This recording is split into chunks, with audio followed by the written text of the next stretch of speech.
ધંધુકાની RMS હોસ્પિટલના પ્રાંગણમાં સરદાર વલ્લભભાઈ પટેલની પ્રતિમાનું અનાવરણ કરવામાં આવ્યું હતું।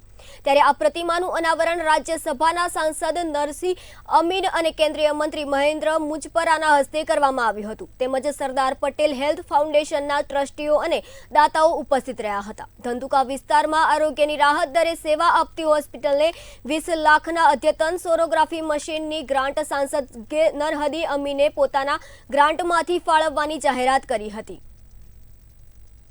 રાહત દરે મદદ કરતી સંસ્થા એમાં ભારતના લોખંડી પુરુષ અને એક ભારત શ્રેષ્ઠ ભારતના પ્રણેતા એવા શ્રી સરદાર વલ્લભભાઈ પટેલના સ્ટેચ્યુનું જે અનાવરણ વિધિ છે એમાં માનનીય રાજ્યસભાના સાંસદ શ્રી નરહદી અમીન, અમારા ધંધુકાના ધારાસભ્ય શ્રી કાળુભાઈ ડાભી, પૂર્વ ધારાસભ્ય શ્રી ભરતભાઈ પંડ્યા તથા વલ્લભભાઈ કાકડિયા અને ડૉક્ટર નટુભાઈ રાજપરા, આમ તમામ લોકોની હાજરીમાં આજે આ સ્ટેચ્યુનું અનાવરણ થયું છે।